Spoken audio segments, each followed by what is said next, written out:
Assalamu alaikum. This is Dua Shakir, roll number EP1770030 from 4th Professional Evening. And today I'm going to be talking about neonatal respiratory distress syndrome, RDS. And before starting, I would like to mention that most of the information of these slides are from the Applied Therapeutics, the Clinical Use of Drugs, ninth edition. So respiratory distress syndrome is a syndrome happens when a baby's lungs are not fully developed and cannot provide enough oxygen, causing breathing difficulties. It usually affects premature babies. It is also known as infant respiratory distress syndrome, hyaline membrane disease, or surfactant deficiency lung disease. Why do we call it? I'll explain it further. So RDS or NRDS occurs when the baby's lungs have not produced enough surfactant. This substance, that is a surfactant, is made up of the proteins and fats that help the lungs inflated and prevents them from collapsing. The symptoms that include in the RDS are the blue-colored lips, fingers, and toes that can be said as cyanosis, rapid and shallow breathing, flaring nostrils, a grunting sound when breathing. So the principal or the major cause of RDS is the pulmonary surfactant deficiency. Here I would like to mention that what surfactant actually does. So surfactant reduces its surface tension and helps to maintain alveolar stability when the lung transitions to a gas-filled organ at birth. Surfactant also facilitates the clearance of pulmonary fluid, prevents pulmonary edema, and stabilizes alveoli during aeration, that is, when the person is breathing. So, without the adequate amount of surfactant, surface tension within the alveoli is so great that the alveoli collapses, resulting in the poor gas exchange, may lead to the hypoxemia, that is the low level of oxygen in the blood, and further may lead to the hypercapnia, is increased carbon dioxide in the blood. So the complications of RDS, these may include the pulmonary barotrauma, pulmonary interstitial emphysema, intraventricular hemorrhage, PDA, that is patent ductus arteriosus, retinopathy of prematurity, chronic lung disease, or bronchopulmonary dysplasia, BPD.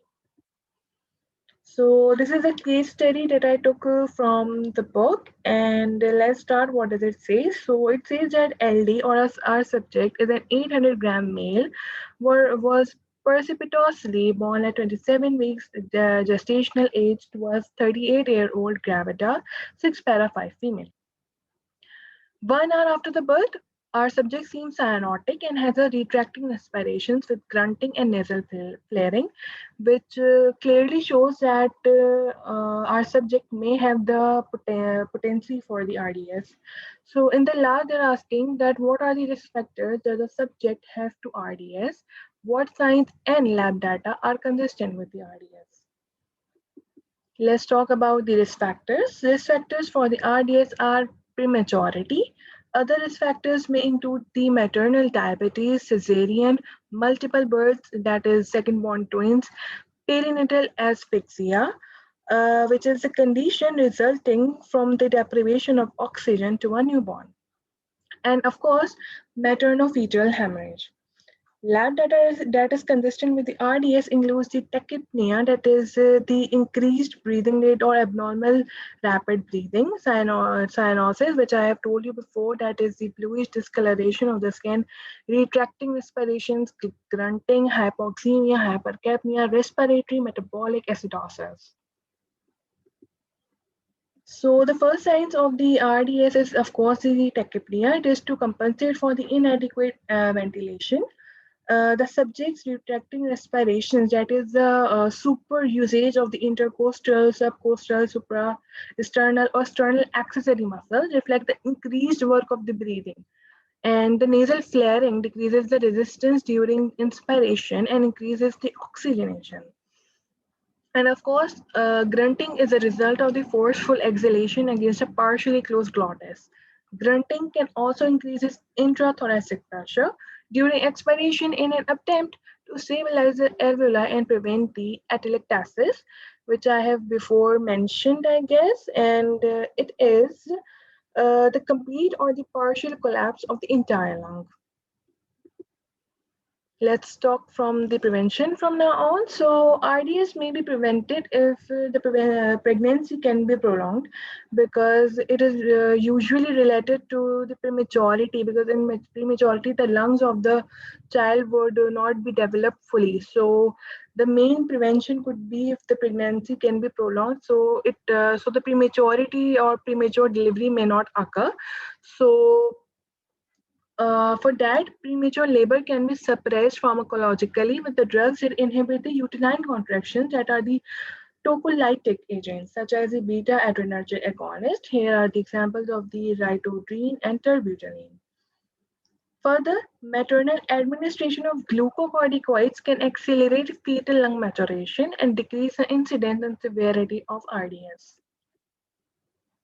Here I would like to mention the two-drug regimen that is recommended by the NIH, that is the National Institute of Health from the USA, that recommended the regimen to accelerate the lung maturation with beta-methasone injection, 12 milligram intramuscular Q2 24 hours for 2 doses, and dexamethasone injection for 6 milligram intramuscular Q12 hours for 4 doses. So what does betamethasone do? It decreases the neonatal mortality and the risk of the periventricular leukomalacia (PVL). Multiple courses of dexamethasone have been associated with other risk factors, which may include the PVL, IVH, ROP, and other neurodevelopmental abnormalities. So therefore, due to it is associated with so many other risk factors, most probably betamethasone is more preferred. As previously I mentioned that in prevention, glucocorticoids can also be administered. So what does the glucocorticoids actually do? So the maternal administration of glucocorticoid increases the production of fibroblast pneumocyti factor, which stimulates the biosynthesis of surfactant in type 2 pneumocytes. And this whole dynamics of fibroblast pneumocyti factor stimulation to the biosynthesis of surfactant in type 2 pneumocyte mimics the physiological response of fetal lung to the increased cortisol production that normally begins at 30 to 32 weeks gestation. So antenatal steroids also improve the postnatal responsive to exogenous surfactant administration. Treatment. For treatment, I have chosen to discuss about the surfactant therapy, and there are two types of the surfactant therapy. Number one is the prophylactic or the preventive treatment, or other one is the rescue or the therapeutic treatment. So prophylactic or the preventive treatment says that a surfactant is administered at the time of the birth or shortly thereafter to the infants who are at the higher risk of the RDS. And the next one, that is the rescue or therapeutic treatment, is when the administrative surfactant is after the initiation of the mechanical ventilation in infants.